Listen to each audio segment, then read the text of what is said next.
দিশার exam guide. প্রিয় তৃতীয় শ্রেণীর পরীক্ষার্থী বন্ধুরা, তোমাদের জন্য এই ভিডিওটিতে আমি আলোচনা করতে চলেছি তৃতীয় শ্রেণীর তৃতীয় পর্যায়ক্রমিক মূল্যায়নপত্র 2024 অর্থাৎ 2024 সালের থার্ড ইউনিট টেস্ট অর্থাৎ ফাইনাল পরীক্ষার তৃতীয় শ্রেণীর বাংলা বিষয়ের প্রশ্নপত্রটি সম্পূর্ণ উত্তর সহ এই ভিডিওটিতে আলোচনা করতে চলেছি, তাই অবশ্যই দেখে নিতেই হবে। সম্পূর্ণ সিসিএ পদ্ধতি অনুসরণ করে প্রশ্নপত্রটি তৈরি হয়েছে। পূর্ণমান 50, সময় 1 ঘন্টা 30 মিনিট। বাঁদিকে পরীক্ষার্থীর নাম অর্থাৎ তোমরা তোমাদের নাম লিখবে এবং ডান দিকে ক্রমিক সংখ্যা, এখানে তোমরা তোমাদের রোল নাম্বার লিখবে। প্রথমে দেখো এক দাগে কি বলেছে। এক দাগে বলেছে কবির নাম সহ দেশের মাটি কবিতার প্রথম 4 লাইন মুখস্থ লেখো, এর জন্য 10 মার্ক। কবির নামের জন্য 2 মার্ক এবং কবিতার 4 লাইন মুখস্থ লেখার জন্য 8 মার্ক, মোট 10। প্রথম কবির নাম সত্যেন্দ্রনাথ দত্ত। দেশের মাটি কবিতার কবির নাম সত্যেন্দ্রনাথ দত্ত। এবার কবিতা দেখে নাও। মধুর চেয়েও আছে মধুর, সে এই আমার দেশের মাটি, আমার দেশের পথের ধুলা, খাঁটি সোনার চাইতে খাঁটি। তাহলে এই দেখো সত্যেন্দ্রনাথ দত্ত কবির নাম হয়ে গেল, আর 4 লাইন এখানে দেশের মাটি কবিতা লেখা হয়ে গেল। তাহলে এখানে 10 মার্ক বরাদ্দের জন্য। এবার নেক্সট আমরা 2 দাগের প্রশ্নগুলো দেখব। 2 দাগের নিম্নলিখিত প্রশ্নগুলির একটি বাক্যে উত্তর লেখো। 5টি প্রশ্নের উত্তর করতে হবে, এর জন্য 5 মার্ক। প্রত্যেকটি প্রশ্নের জন্য 1 মার্ক করে বরাদ্দ। প্রথম 2 এর ক, আগমনী কবিতাটি কার লেখা? উত্তর, আগমনী কবিতাটি প্রেমেন্দ্র মিত্রের লেখা। প্রেমেন্দ্র মিত্রের লেখা। খ, ঈশপের প্রভু কে ছিলেন? উত্তর, ঈশপের প্রভু ছিলেন রাজা ক্রোসাস। গ দাগে কার লেজ কাটারির আঘাতে কেটে গিয়েছিল? উত্তর, কাঠবিড়ালির লেজ কাটারির আঘাতে কেটে গিয়েছিল। ঘ দাগে ঘনাদা চরিত্রটি কে সৃষ্টি করেছিলেন? উত্তর, ঘনাদা চরিত্রটি সৃষ্টি করেছিলেন প্রেমেন্দ্র মিত্র।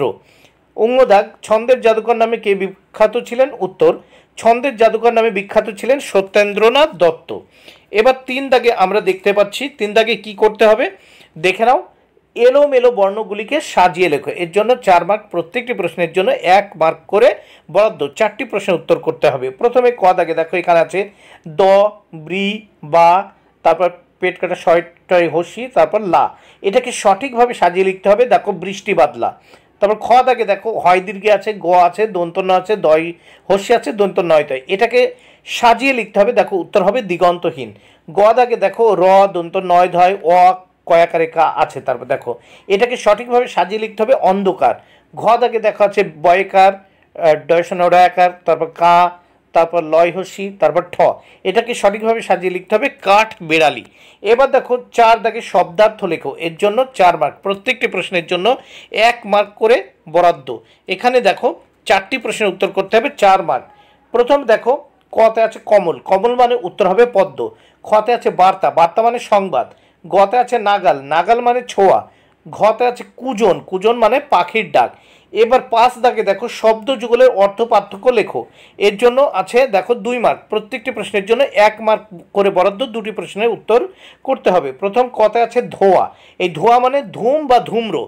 তারপর দেখো খ দেখা যাচ্ছে ধয়কার অন্তস্তয়কার, ধোয়া। এই ধোয়া মানে হচ্ছে ধৌত বা জল দিয়ে পরিষ্কার করা। এইবার এই বাংলা প্রশ্নপত্রটির পরের পৃষ্ঠা বা নেক্সট পেজ আমরা দেখে নেব।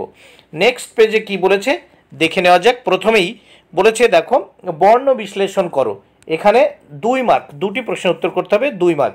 বৃষ্টি, দেখো বৃষ্টি, একে ব যোগ হর্ষই যোগ পেট কাটা শয় হসন যোগ ট যোগ হর্ষই।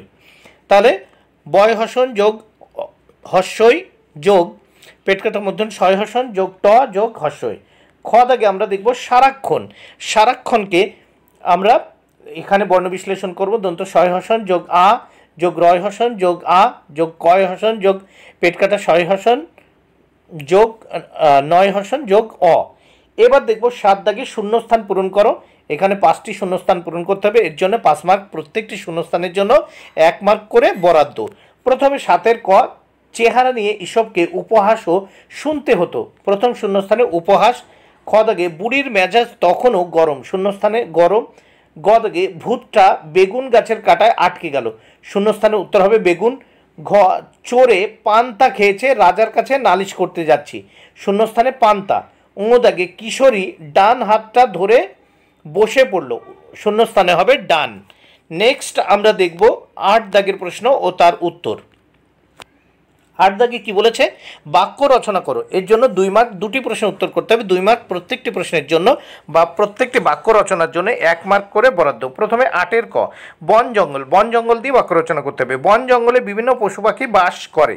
খ দাগে দেখো, মেঘলা দিয়ে বাক্য রচনা করতে হবে। আজ আকাশ মেঘলা, বৃষ্টি হতে পারে। নেক্সট আমরা 9 দাগের প্রশ্ন দেখব। নিচের প্রশ্নগুলি নিজের ভাষায় উত্তর লেখো। এখানে দেখো 3টি প্রশ্নের উত্তর করতে হবে, 6 মার্ক। এই 6 মার্ক, তাহলে দেখে নেওয়া যাক। এখানে 2টি প্রশ্নের উত্তর করতে হবে, 6 মার্ক। প্রত্যেকটি প্রশ্নের জন্য 3 মার্ক করে বরাদ্দ। 9-এর ক, বৃষ্টি নামার পর ভূতের অবস্থা কেমন হয়েছিল? উত্তর দেখো, বৃষ্টি নামার পর ভূতের দেখো নাক, মুখ, চোখ দিয়ে জলে গোলা রং বেরিয়ে এলো। শেষে দেখা গেল ভূত বাবাজি হলো কাকুর খবরের কাগজের ছেঁড়া পাতা, এটাতে কেউ রং করে ভূতের ছবি এঁকেছিল। খ দাগে, কিশোরী মেয়েরা কিসের জন্য বনে যেত? উত্তর দেখো, কিশোরী মেয়েরা বনের ধারে গ্রামে থাকতো। তারা বনের মধু ও ফলমূল খেত, তাই তারা মধু, ফলমূল ও রান্না করার জন্য শুকনো কাঠ আনতে বনে যেত। এবার 10 দাগে দেখো, বর্ণ কাকে বলে, বর্ণ কয় প্রকার ও কী কী? এর জন্য 5 মার্ক বরাদ্দ। দেখো, প্রথম বর্ণ কাকে বলে, মনের কথা লিখে প্রকাশ করার জন্য যেসব সাংকেতিক চিহ্ন ব্যবহার করা হয় সেগুলোকে বর্ণ বলে। এবার দেখো, বর্ণ 2 প্রকার, যথা স্বরবর্ণ ও ব্যঞ্জন বর্ণ। 11 দাগের প্রশ্ন দেখো, যে কোনো একটি বিষয়ে 5টি বাক্য লেখো। এখানে আছে, কতে তোমার প্রিয় ঋতু, খতে রবীন্দ্রনাথ ঠাকুর। এখানে দেখো, তোমার প্রিয় ঋতু সম্পর্কে 5টি লাইন এখানে আমি লিখে দিয়েছি। তাহলে তোমরা যখন লিখবে এরকম লিখবে, আমার প্রিয় ঋতু শীতকাল। এইবার দেখে নেওয়া যাক। প্রথমে দেখো, একে কি লিখেছি দেখে নাও। একে, শীতকাল বলতে সাধারণত পৌষ ও মাঘ মাসকে বোঝায়। 2, শীতকালে চারিদিকের আবহাওয়া খুবই ঠান্ডা থাকে। 3, শীতের সময় রৌদ্রের দিনগুলি খুবই আরামদায়ক হয়। 4, এই সময় সরস্বতী পুজো এবং বড়দিন অনুষ্ঠিত হয়। 5, বৎসরের অন্যান্য ঋতু চেয়ে শীত আমার কাছে প্রিয়। তাহলে এখানে তোমার প্রিয় ঋতুটি হয়ে গেল। এখানে 5টি গুরুত্বপূর্ণ বাক্য আমি লিখে দিয়েছি, এর জন্য 5 মার্ক বরাদ্দ। বন্ধুরা, ভিডিওটি ভালো লাগলে অবশ্যই লাইক, কমেন্টে শেয়ার করো। Thank you very much. Keep watching my channel and my video.